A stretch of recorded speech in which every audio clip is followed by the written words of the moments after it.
You've seen the meme, haven't you?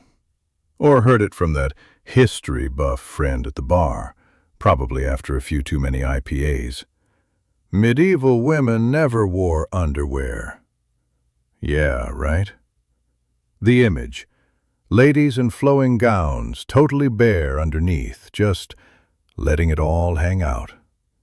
A truly wild thought, conjured from some vague, romanticized notion of the past. But here's the sticky truth about that little historical chestnut that just won't die. It's just wrong. Mostly. Because while they weren't slipping into lace thongs or even cotton briefs, the very notion would have sent a medieval laundress into a dizzying fit, probably right into a tub of lye soap. They weren't exactly free-balling it under those layers of wool and brocade either. No, not even close. What they did wear, almost universally, from the lowliest peasant woman mucking out pigsties to the queen herself, swathed in ermine, was something called a chemise, or a shift. This wasn't some delicate scrap. Think a long, loose, t-shirt-like garment, often hitting mid-calf, sometimes longer, made almost exclusively of linen, a tough, breathable fabric. Or, if you were really, really poor, maybe coarser hemp, scratchy against the skin. Here's where our modern definition of underwear trips us up. To us, it's a specific, often intimate item. But for medieval women, the chemise? That wasn't just underwear, that was the first layer, the closest layer to their skin, the barrier. Its purpose was purely practical, not aesthetic. Those heavy woolen gowns? Beautiful, yes, but scratchy as hell. You didn't want that directly on your skin. Plus, laundry was a monumental, back-breaking chore. No washing machines, no easy running water. So you washed what you could, frequently. The chemise. It absorbed sweat, grime, the general humanness of daily life. It protected far more expensive, delicate, and damn near impossible to clean outer garments from body oils and stains. It was the sacrificial layer, the foundation of any personal hygiene. Change the chemise, and you were, by the standards of the time, clean. Clean, relatively. For a world absolutely steeped in the musk of humanity, wood smoke, and whatever the local tannery was churning out that Tuesday, clean was a moving target. And it moved on a very, very slow river. Now, about that linen. Why linen? Always linen, mostly. Well, think about it. Cotton was a luxury, a foreign import for much of this era. Silk? Forget about it for daily wear. Wool, as we've covered, was for outer layers, scratchy, heavy. But linen, oh, linen. It came from flax. Grows everywhere, damn near. Easy to cultivate, relatively. But the processing, God, hours, days, months. From pulling the plant out of the ground, retting it, basically letting it rot in water, which smells exactly as delightful as it sounds, this putrid swamp gas stench filling the air for weeks on end, then breaking it, scutching it, heckling it, spinning it into thread. Each step a monumental effort, making even a simple piece of fabric a testament to sheer, unyielding human labor. But the payoff? A fabric that's strong, insanely durable, breathes like a dream, wicks moisture away from the skin, dries fast, and, most importantly, for this whole medieval setup, it can be boiled, repeatedly. You could practically scour it with sand and lye, and it would still hold up. Try that with a velvet gown. you wouldn't have a velvet gown anymore. Just a sad, shredded ghost of one. So the chemise wasn't just underwear in our dainty modern sense. It was a second skin, an absolute necessity.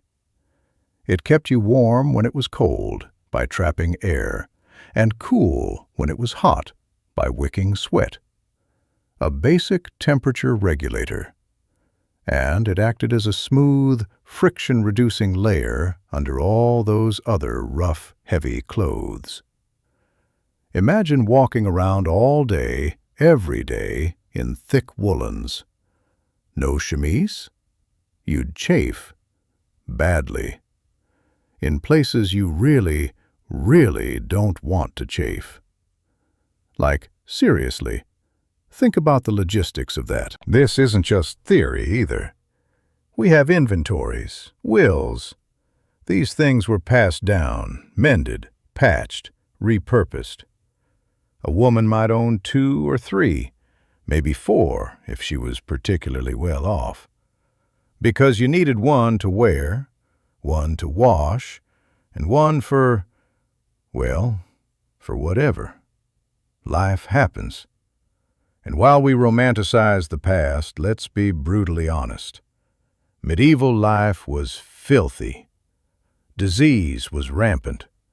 So any garment that helped maintain even a basic level of barrier hygiene? Priceless. But here's the kicker. The real meat of the debunking. Our modern concept of underwear is intrinsically linked to specific items for specific body parts, particularly the legs and groin. And this is where the historical record, even the bits we piece together from vague drawings and surviving fragments, truly diverges. For centuries across much of Europe, women just didn't wear what we'd call pants or drawers under their skirts. Not as a rule. Not in the way men wore braies, those loose linen breeches tied at the waist, sometimes to the hose. Men needed them. Needed them for modesty, yes, but also for practical reasons like attaching their hose, for warmth, for sword fighting, for riding a damn horse without their tackle getting chafed to oblivion. Women's attire, on the other hand, was structured around layers of skirts. The chemise covered the torso and usually extended down the legs, often to the knees, mid-calf, or even ankles, acting as that single, all-encompassing underlayer. So yes, their legs weren't bare under the chemise, they were covered by the chemise. So when did women's specific lower body undergarments, the equivalent of drawers or panties, actually come into play? Much, much later. We're talking late 16th, 17th, 18th century, and even then, it was often a specialized item, not universal. Aristocratic women might adopt drawers for riding horses straddle-legged, or for specific activities that required more modesty or warmth than a chemise and outer gown offered. Early versions were often split at the crotch, for obvious practical reasons. Because again, no zippers, no elastic, just layers and ties. Imagine trying to use a privy or chamber pot with a full, sewn-up pair of linen pants under 3 layers of skirts and a corset. It's an immediate, logistical nightmare. So the idea of a medieval woman struggling with the equivalent of a Victorian bloomer? It's simply not what happened. They didn't have them. They didn't need them in the same way. The chemise was sufficient. It was the system. This isn't to say there were never exceptions. Fashion is a weird, fluid beast. Maybe some very specific regional custom, or a particular lady in a specific court, decided to wrap something extra around her thighs for warmth in the depths of a truly brutal winter. But as a societal norm, as a piece of clothing universally worn by medieval women, nope, not happening. The chemise was it. That was the base layer, the protective shell. It really does boil down to this. What we think of as underwear is a product of modern sensibilities, modern fabrics, and modern notions of comfort and modesty.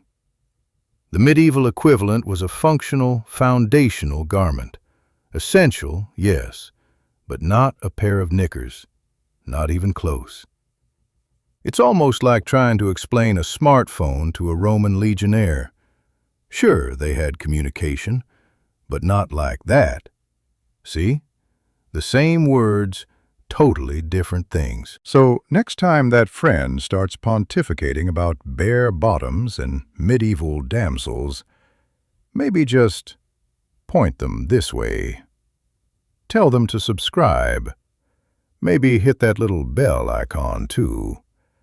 We've got more inconvenient truths about history, where that came from.